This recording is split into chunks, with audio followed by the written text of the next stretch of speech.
السلام علیکم ورحمۃ اللہ وبرکاتہ۔ مغرب کی نماز کے بعد اس درود پاک کو ایک مرتبہ گھر میں ضرور پڑھا کریں ہر روز۔ مغرب کی نماز کے بعد یہ درود پاک ایک مرتبہ گھر میں ضرور پڑھا کریں۔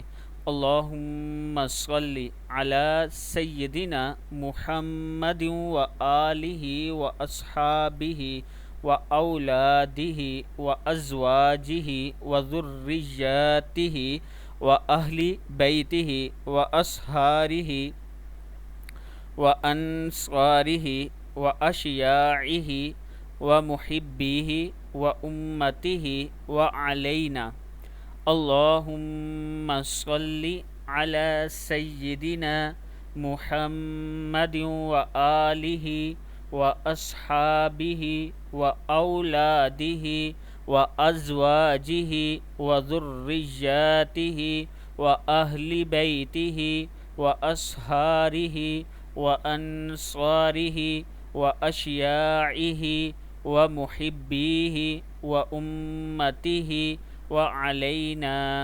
اللهم صل على سيدنا محمد وآله وأصحابه وأولاده وأزواجه وذرياته وأهل بيته وأصهاره وأنصاره وأشياعه ومحبيه وأمته وعلينا صدق اللہ العظیم۔ ویڈیو کو آپ دوستوں نے آگے ضرور شیئر کرنا ہے۔